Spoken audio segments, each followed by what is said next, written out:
Hello, family. Welcome to our channel where we bring you exciting story. Please subscribe to this channel because it means so much to us. Kindly like, comment, and don't forget to hit the notification bell so you never miss any of our story. Note, you can click on the CC icon on the screen if the subtitle is not showing. Sit back and enjoy. I heard the splash first, the unmistakable plop of something heavy hitting the water, and when I ran out to my dock with my fishing pole in hand, I found myself face to face with a brand new wrought iron gate gleaming under the sun like some smug monument to absurdity. Behind it, a shiny silver plaque that read, "Private HOA access only, violators will be prosecuted." My dock, my lake, my property, blocked off like I was some trespasser in my own backyard. And the best part? A security camera pointed straight at me, blinking red like a robotic middle finger. That's when I knew something stupidly sinister was afoot. And her name, as I'd soon learn, was Karen Rausch. Living by the lake had always been my dream. After 27 years designing highway overpasses and drainage systems, I finally cashed out and moved into a modest A-frame cabin tucked at the edge of Hemlock Lake, a quiet, blue haven nestled in a pocket of pine trees. My backyard sloped gently into a patch of reeds that opened up into the water.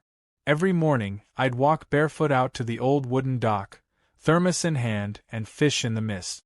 I paid off the land in full, no mortgage, no liens, and certainly no HOA. Or so I thought. That morning, instead of casting a line, I stood slack-jawed in front of the unauthorized gate that now dissected my access to peace. I followed the fence with my eyes, black steel bars stretching out in both directions like some dystopian train track. It ran all the way up to my neighbor's property line and then snaked back toward the private road leading to the rest of the subdivision. Who the hell installs a fence around someone else's lake access without a single knock on the door? Later that afternoon, the answer came striding up the gravel path in the form of Karen Rausch, HOA president, clipboard clutched to her chest like it contained the 10 Commandments. She wore a stiff lavender blouse, wedge sandals way too ambitious for gravel, and an expression that could curdle milk. Before I could get a word out, she smiled, one of those tight, lip-only smiles, and gestured toward the gate like she was presenting a grand prize on a game show. "Hello there. We've installed a protective barrier around the lake access," she said, as if announcing a town-wide bake sale. "Strictly for residents within the association. You understand, of course. Liability concerns." I blinked. "I live right there. This is my lake access." Karen cocked her head and laughed like I'd said something charming but wildly incorrect. "Well, technically, the access strip sits on a parcel now maintained by the Hemlock Shores Homeowners Association. You must have missed the notices. We sent several." She tapped her clipboard and held it like a shield. "Safety first, right?" I could feel my blood pressure spike so hard it buzzed behind my eyes. "Karen, I didn't get a single notice. And how did you even get permission to build this? That land's not part of your HOA." "Oh, but it is now," she said sweetly. "The HOA acquired the lease last fall. It was previously managed by the old bait shop owner, bless his soul. Since he passed, it reverted to open bid. We secured it and redesignated it as common HOA property." I stared at her, trying to understand the contorted logic of it. The bait shop, of course. A narrow strip of land between my property line and the lake that had once housed a rickety shack filled with minnows and soda cans. I'd always assumed it was included in my deed or county easement. Turns out it wasn't. And this woman had slithered in and leased it out like a hawk snatching a rabbit. "Let me guess," I said, voice tight. "You didn't tell anyone who lived nearby." "It was discussed in our October meeting." "Fully above board," she chirped. "You're welcome to submit a formal appeal. Though, as a non-member, I'm afraid you won't have voting rights." I was stunned. I wasn't even part of the HOA, had bought the land years before the subdivision crept in. Yet somehow, this neighborhood Napoleon had managed to rope off my lake access and declare it private HOA territory without even knocking on my door. The next day, I tried to cut through the gate. I brought my bolt cutters like some renegade freedom fighter, snipping at tyranny. I barely got through one link before Karen showed up with a security guard in tow and called the sheriff. To his credit, the deputy looked just as confused as I was. But after checking property maps, he confirmed that while I owned the cabin and surrounding land, the parcel with the dock and gate was technically under HOA lease. I couldn't believe it. Karen watched it all unfold like she was sipping a martini at the opera. By the end of the week, a warning sign went up. "Do not trespass, $1,000 fine." And that ridiculous camera kept blinking, watching my every move. I tried going through the HOA board, attending one of their meetings. It felt like walking into a soap opera run by suburban villains. Every person was either terrified of Karen or completely hypnotized by her delusions of control. One guy said, "You're not on the lake list anymore." I almost laughed. What the hell was a lake list? Then came the kicker. Karen had the only key to the lock. For a few days I sulked. I mean, what could I do? Hire a lawyer and bleed thousands trying to reclaim a tiny sliver of land with a gate on it? Dig a tunnel under the fence like a cartoon prisoner? I even considered building a floating dock off my own shoreline and launching a kayak invasion, just to make a point. And then I saw it. A "for sale" sign, posted discreetly on the parcel next to the gated strip. The same land Karen had leased, split by legal quirk into two narrow lots. I pulled out my phone, called the number, and talked to a real estate agent who practically begged me to make an offer.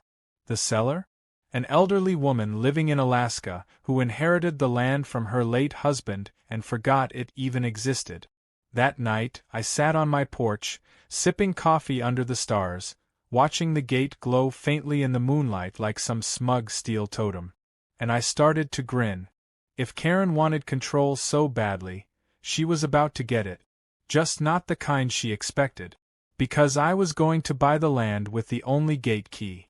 2 weeks later, the paperwork was finalized, the deed was in my name, and I was the proud owner of a narrow, overlooked, and now incredibly valuable strip of land that included the fence Karen had so proudly installed. The kicker? When she leased the adjacent parcel, she'd assumed the other half was part of the same plot, just like I did. But that sliver, the one with the actual gateposts buried into the dirt, wasn't leased. It was for sale. And I bought it for less than the cost of a new fishing boat. It was almost poetic. She'd locked me out, but now I owned the very lock. I waited a week before making any changes. Just long enough for the gate to become a permanent fixture in the HOA's mind, for Karen to get comfortable with her little symbol of power. The lake was hosting its annual HOA summer brunch soon, and sure enough, the event was set to take place right on the other side of my former dock, now her exclusive community retreat. I watched the preparations from my deck like a hawk with popcorn. Folding chairs were arranged. A white tent went up. Someone wheeled out a chocolate fountain. I couldn't believe the level of pretentious energy spilling into my backyard. The morning of the event, I made my move. I walked calmly down to the gate, lockpick kit in my pocket, not to break in, but to change the lock entirely. I brought a new, heavy-duty padlock, the kind you see on military ammo crates. Click. It snapped shut like a gavel. Then I affixed a fresh sign. Nothing dramatic, just a simple message printed on weatherproof laminate. Private property. Access by owner permission only. That afternoon, as HOA members showed up in pastel polos and sun hats, Karen marched to the gate, holding a clipboard and wearing a smug grin that could blind small animals. She reached for her key. It didn't fit. She tried again. Still didn't work. She jiggled, twisted, even banged it against the gate, growing redder by the second. Eventually, she turned to the gathering crowd and, with the tightest smile imaginable, announced there had been a small technical issue with the lock, but that it would be resolved momentarily. I took a sip of my lemonade and waited for the moment she'd look up and see me. When she did, I waved. Then I tossed her a copy of the deed. She read it like it was written in a foreign language. Her jaw moved, but no sound came out at first. Finally, she stammered, This must be a mistake. You can't just buy community property." I walked up to the gate, leaned casually against the fence, and said, "You're right. That's why I didn't. I bought my property, the one your gate is standing on, including this nice stretch of land all the way to the big rock there." Karen's face twisted like she'd just bitten into a lemon rind. She scanned the deed again and looked at the plot map, which I had conveniently highlighted in neon yellow. The realization was deliciously slow and painful. She was standing on land that no longer belonged to the HOA. Not legally. Not at all. "But we installed this gate," she said, voice shrill now. "The HOA funded it. And I own the soil under it," I said calmly. "Which means it's mine. In fact, I was thinking of replacing it with a hammock." That got a laugh from someone in the crowd. Karen turned, eyes wide, but the tide was shifting. Several board members looked uncomfortable. A few even looked entertained. Stephanie, the younger, sharp-witted board secretary, raised an eyebrow and crossed her arms like she'd just seen a play twist she didn't expect but fully appreciated. Karen stormed off, cell phone glued to her ear, demanding an emergency board session. I let her go. There was no emergency session to save her from this. The HOA had leased half the property and built improvements onto land they didn't own. I had purchased the other half, and with it, full control of the gate, access, and all associated terms. Legally, the HOA couldn't even touch the gate without my permission. The next day, I filed an official notice with the county clerk. The fence was now marked as partially installed on private property, and any unauthorized alterations would be considered trespassing. I sent copies to the HOA, the sheriff's office, and just for fun, Karen's lawyer, whose email I obtained from a public HOA filing. Then I installed a motion-activated camera and a solar-powered floodlight. The spotlight activated every time someone approached the gate from the HOA side. It didn't record anything. I wasn't trying to catch them. I just wanted them to know I was watching. Karen's retaliation attempts came swiftly and predictably. First, a letter accusing me of sabotaging community morale. Then a second letter from the HOA legal rep, citing a clause in their charter about cooperative land usage.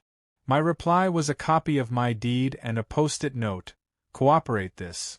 Stephanie paid me a visit not long after.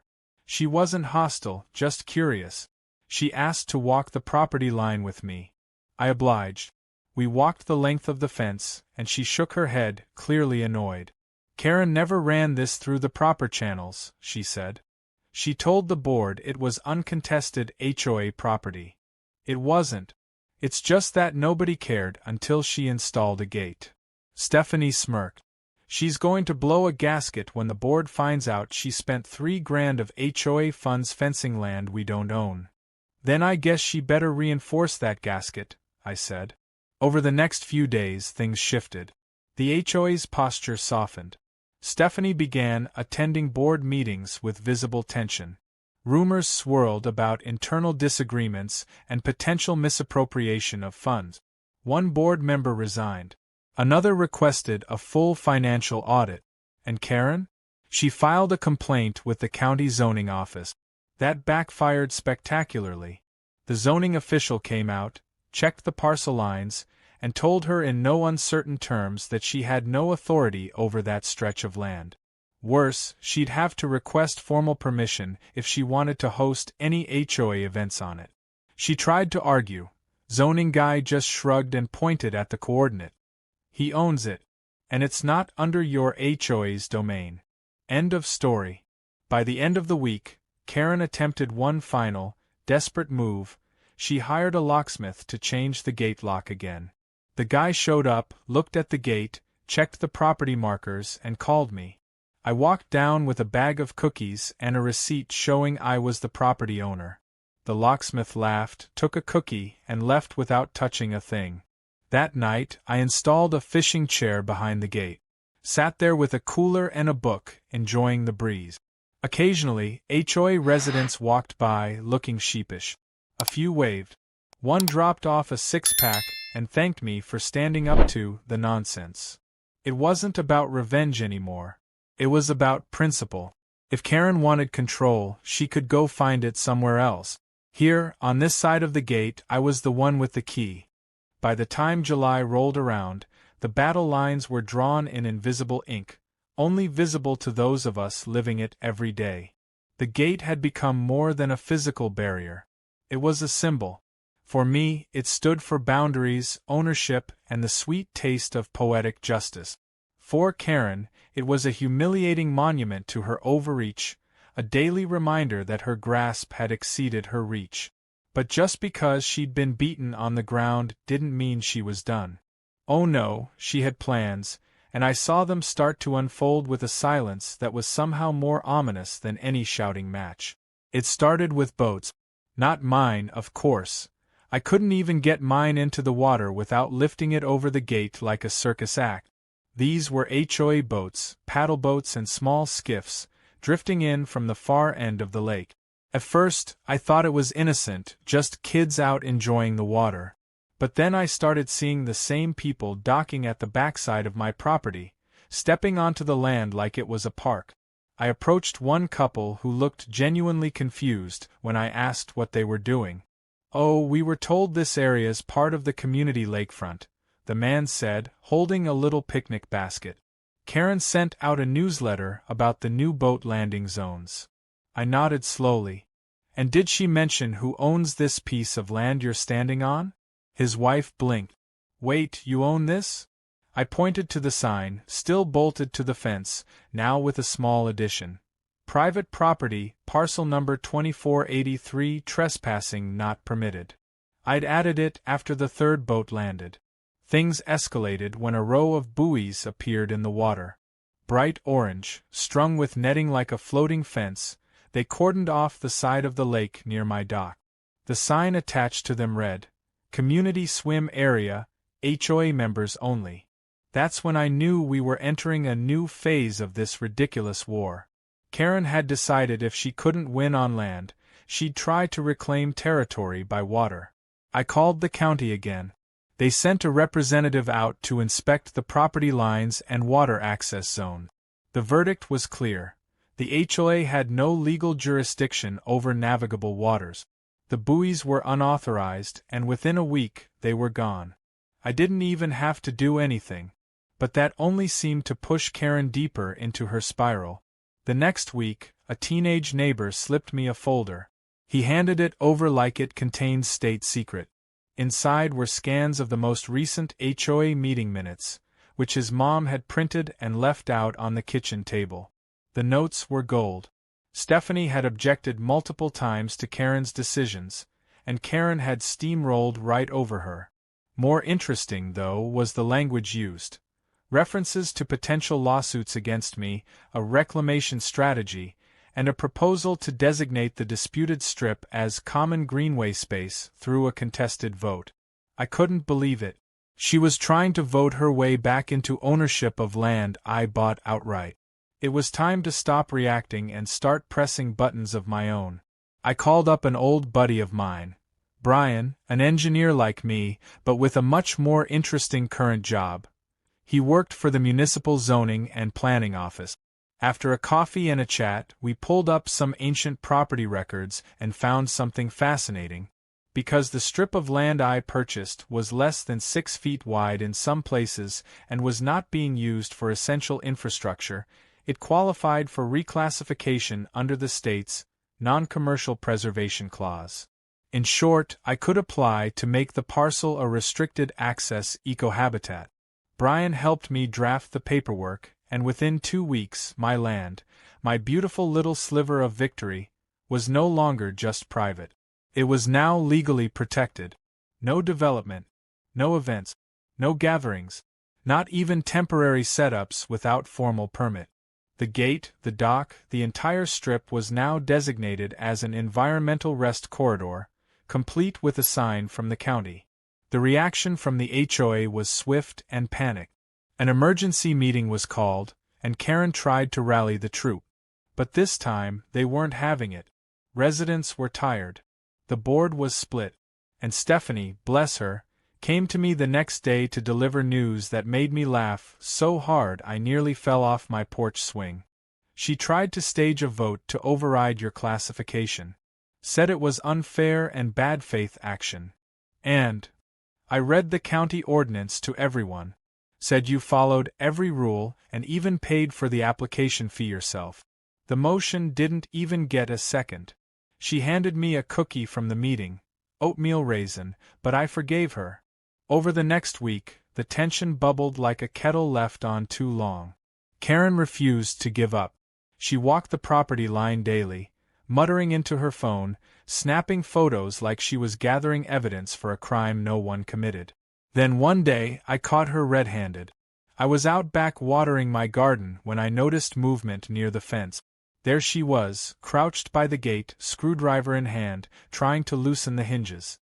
I walked over slowly, not saying a word, and just stood behind her.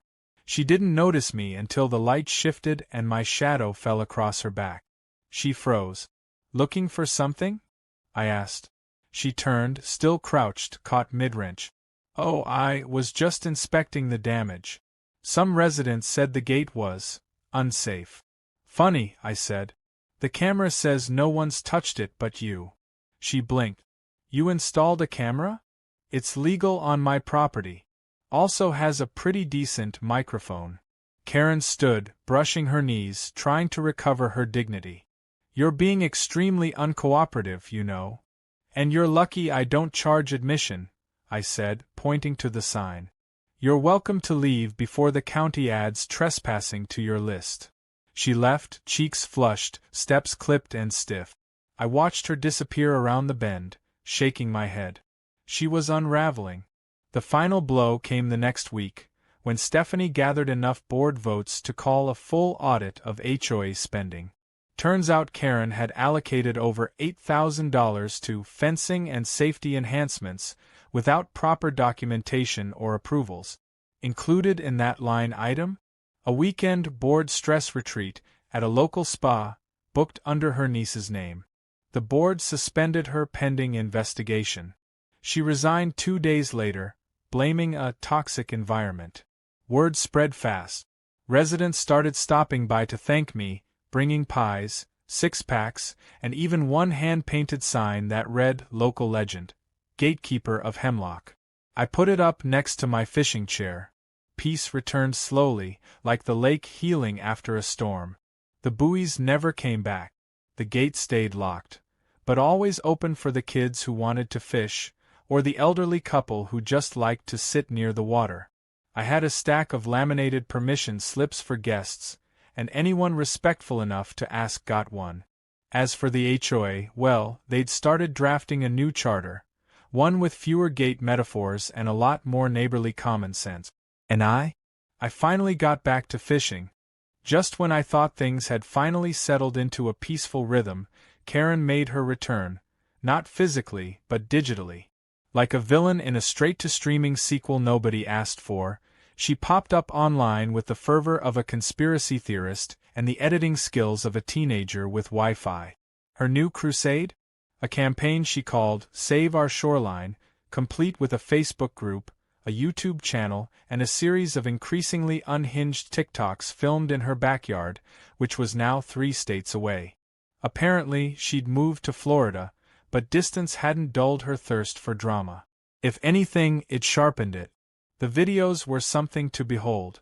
In one, she stood in front of a green screen backdrop of Hemlock Lake, declaring that an entitled non-member had seized sacred community land and fenced it off like a tyrant.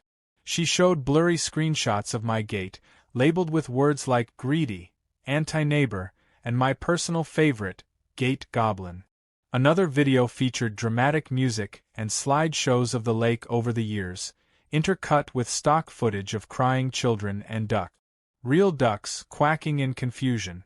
Her finale was a full-blown monologue under stormy sky filters, ranting about how one man weaponized bureaucracy to oppress an entire neighborhood. I would have ignored it if it hadn't started picking up traction. Some video got picked up by a mid-level outrage blogger, and suddenly, my quiet little fence was trending. People began sharing the clips under hashtags like #LakeLockdown and #FreeTheDock. Strangers commented on my public property record. One even left a voicemail asking how much I'd charge to rent the land back to the community. Another guy offered to do a documentary. He said he was from Oregon. I asked if he'd ever been to Hemlock Lake. He said no, but injustice is universal. At first, I was furious. I hadn't asked for fame, infamy, or any kind of spotlight. I just wanted to fish, sit by the water, and not have to argue with power-hungry people wielding clipboards. But then, something unexpected happened. The internet, that great swirling tide of chaos and memes, turned on Karen. Reddit threads popped up dissecting her videos, pointing out inconsistencies and her long history of HOA complaints from previous residences. Someone found a Yelp review she'd left for a nail salon that read like a manifesto. Another thread titled, "Karen tried to fence a lake and got wrecked by a fishing grandpa," made it to the front page. They'd turned me into a meme. A photo of me in my fishing chair, holding a lemonade, became captioned with things like, "You shall not bass" and "gatekeeping done right." A local news station even reached out. They wanted to do a feel-good segment. I politely declined, not wanting more attention. Still, they aired a story based on public records and included a zoomed-in image of the property deed with dramatic narration. Stephanie called me afterward, laughing so hard she could barely speak. "It's official," she said between gasps. "You're Hemlock's first viral legend." The attention died down after a while, as all internet things do. But the consequences for Karen didn't. The renewed interest triggered a closer look at her time in the HOA. A few residents she'd previously alienated stepped forward with complaints that had been dismissed or ignored. Misuse of funds, false citations, and manipulation of board vote. It wasn't enough for criminal charges, but it was enough to blacklist her from ever holding an HOA leadership role again, not just in Hemlock Shores, but across several statewide community networks. And then, in a move that nearly made me spit out my coffee, the county sent her a fine. Turns out some of her unauthorized installations and her forged permit application for the original gate qualified as zoning violations. She'd signed a document claiming the land was HOA-controlled when it wasn't. That fine? Close to $10,000 plus legal fees. Karen's online presence went quiet not long after that. No more rants, no more green screen lakes. She posted one last cryptic message, "Moving on to better waters." I assumed that meant some gated condo complex in Boca Raton. Back in Hemlock, things were finally starting to breathe again. Stephanie and the new board were hard at work rewriting HOA policies, with a focus on transparency and neighborhood inclusion. She even invited me to one of their sessions, not as a member but as a consultant. I declined the official invitation but agreed to swing by with donuts and sarcasm, which seemed like a fair trade. One morning, I walked down to the gate and decided to make one final change. I removed the heavy-duty padlock and left the gate wide open. In its place, I installed a small post with a laminated sign that read, "Access granted by courtesy. Respect earns welcome. Entitlement earns nothing." It wasn't a legal restriction anymore, it was a test of character.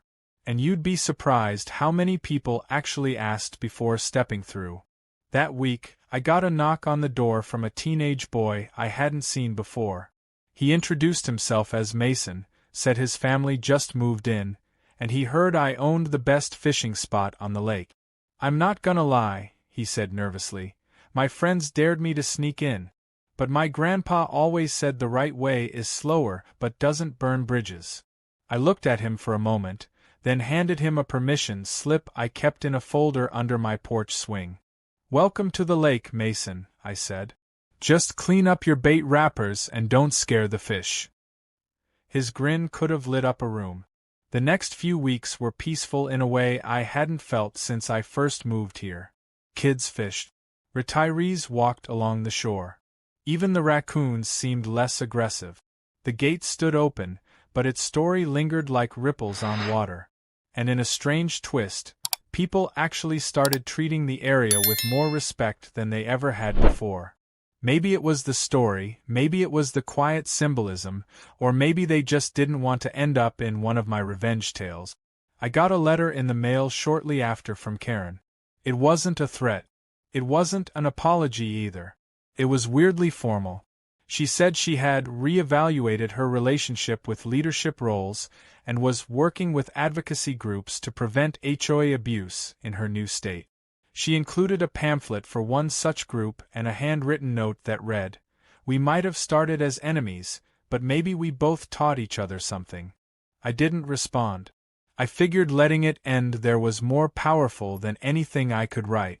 Besides, I had fish to catch. And so the gate remained weathered, sturdy, slightly off-kilter from years of drama, but open. Not because I had to, but because I could. The irony wasn't lost on me. A fence meant to keep me out had become a symbol of who could come in. And the key wasn't made of metal.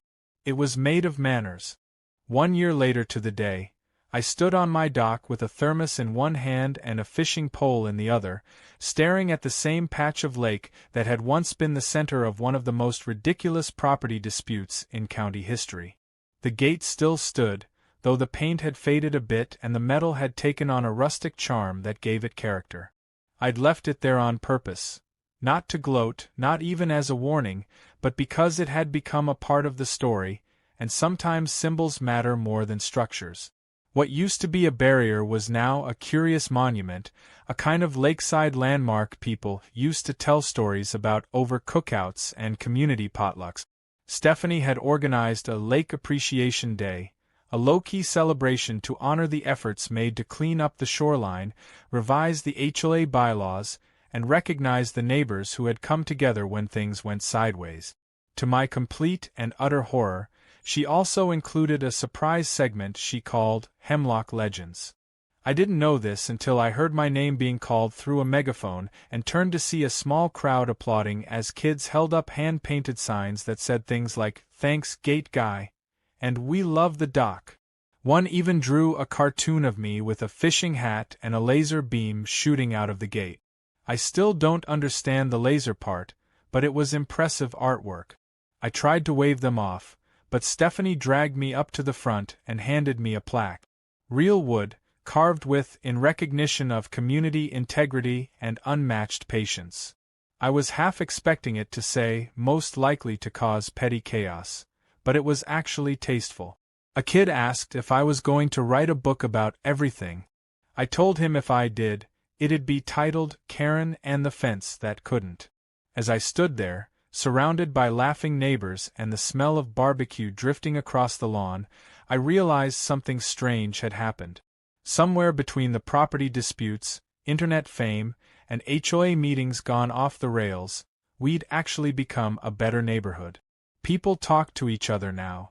We shared tools, recipes, and the occasional gossip.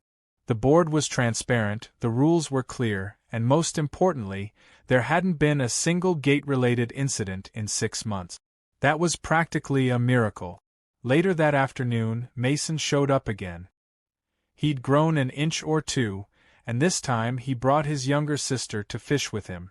I gave her a mini rod I had lying around and showed her how to bait a hook without flinching. She caught her first bluegill within 10 minutes and screamed so loudly you'd think she hooked a shark.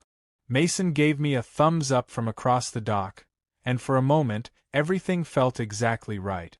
Then, of course, came the twist.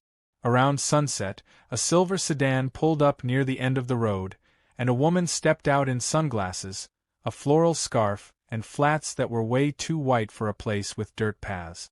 She walked slowly, deliberately, taking in the view. People noticed, went quiet. Someone whispered, and I caught the name before it even reached me. Karen. She stood by the gate, looking at it like someone visiting the ghost of a bad decision. To her credit, she didn't approach anyone or try to make a scene. She just stared at the water for a while, then reached into her bag and pulled out a small box. She opened it, looked inside, then closed it again without taking anything out. I didn't move, didn't say a word. Part of me expected her to shout something, maybe demand an apology or start filming. But she just turned back toward the car, paused, and looked at me. Her voice wasn't loud. "Still got the key?" I raised my thermos slightly in acknowledgement. "Still don't need to use it." She gave the faintest nod, then turned and left. No dramatics, no swan song. Just a quiet exit stage left. The moment passed, and the conversations resumed. Stephanie came over and asked if I was okay. I shrugged. Honestly, it didn't bother me. People change. Or they don't. Either way, it wasn't my job to make sense of it. My job was to watch the water, make sure the kids didn't hook each other, and keep the chairs from sinking into the mud. That night, as the sun dipped below the treeline and the lake shimmered gold and orange, a few of us stayed behind to roast marshmallows. Mason told a dramatic retelling of the Great Gate War using stick figures and fire pokers.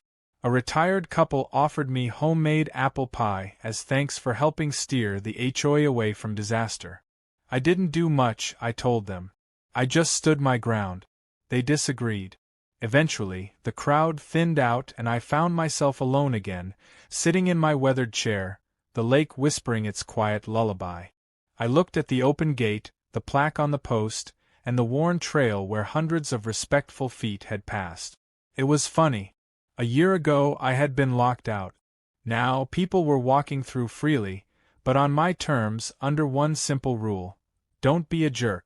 I thought about how far things had come. About the angry emails, the rogue locksmith, the viral memes, and the zoning paperwork that could have passed for an undergraduate thesis. I thought about how a ridiculous little fence turned into a story of pride, petty battles, community rebellion, and accidental heroism. And through it all, the lake never changed. It just kept shimmering, waiting, patient. Just before heading in, I reached into the little tackle box I kept by my feet and pulled out the original padlock Karen had installed on the gate. I'd kept it as a reminder. It was rusted now, frozen shut from time and rain. I placed it on the gatepost and left it there. A silent trophy. A relic of a time when lines were drawn in metal instead of kindness.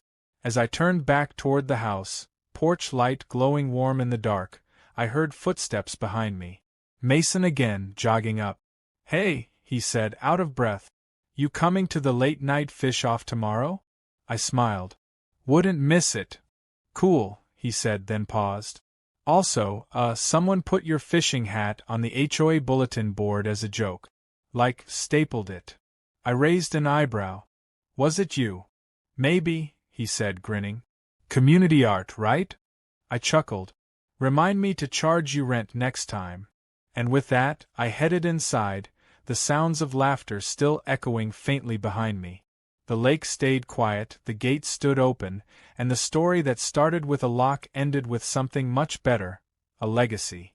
Not just of property rights or neighborhood battles, but of standing up, staying patient, and knowing that sometimes the best key isn't one you hold in your hand, it's the one you give away freely, with a little bit of trust and a whole lot of wisdom.